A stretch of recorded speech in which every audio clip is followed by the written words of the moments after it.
Aventure. Monsieur le Président, le gouvernement du Nouveau-Brunswick, avec l'aide de la municipalité de Pointe-à-la-Croix, a fait pression sur le gouvernement du Québec afin que soit installé un barrage policier pour maintenir une bulle COVID-19. Le but est d'interdire l'accès non essentiel aux citoyens québécois à un territoire québécois pour privilégier les citoyens du Nouveau-Brunswick qui veulent faire des achats au Québec et ceux de Pointe-à-la-Croix qui veulent traverser au Nouveau-Brunswick. Ce chantage éhonté fait en sorte que les citoyens qui ne peuvent avoir accès au commerce et services de Pointe-à-la-Croix doivent se rendre dans une zone rouge, soit à Nouvelle. Donc, on met à risque notre population pour donner des privilèges à ceux d'une autre province. Encore hier, le gouvernement du Nouveau-Brunswick a refusé que les citoyens gaspésiens puissent avoir accès à leur propre territoire. Morale de l'histoire, la sécurité publique du Nouveau-Brunswick impose des modalités de déplacement et d'accès à un territoire québécois. On bafoue notre souveraineté territoriale. Ma question est simple. Est-ce que la ministre de la Sécurité publique va ordonner immédiatement la levée du barrage à Pointe-à-la-Croix?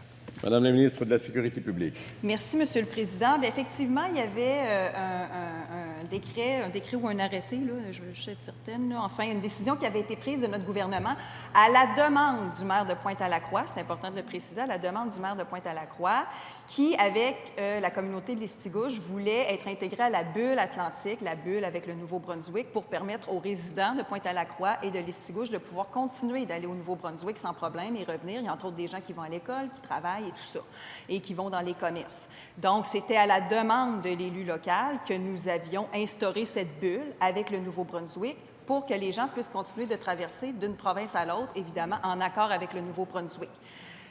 Il y a eu un revirement de situation. Il semble que le même élu local, maintenant, ne souhaite plus être dans cette bulle. Alors, on est en mode solution, on discute continuellement, puis je pense que le député est au courant qu'on a énormément de discussions tous ensemble pour essayer de s'adapter aux demandes évolutives des gens, des localités en question. Alors, on est en mode solution, Monsieur le Président. Si on doit faire des modifications, lever la bulle, on va le faire, mais il faut quand même s'assurer de préserver les services essentiels et les allées et venues de gens qui doivent se déplacer de manière essentielle d'une province à l'autre. Première complémentaire, Monsieur le député de Bonaventure. Monsieur le Président, la situation est tellement absurde. C'est comme si la ville de Gatineau demandait à Ottawa de ne laisser entrer personne de l'Ontario sur son territoire afin de protéger une bulle entre les deux juridictions. Est-ce que vous pensez que Doug Ford accepterait ça? Ça serait complètement farfelu. Donc, première question, est-ce que la ministre peut nous garantir que le barrage sera levé rapidement et que ce n'arrivera plus jamais? Madame la ministre de la Sécurité publique.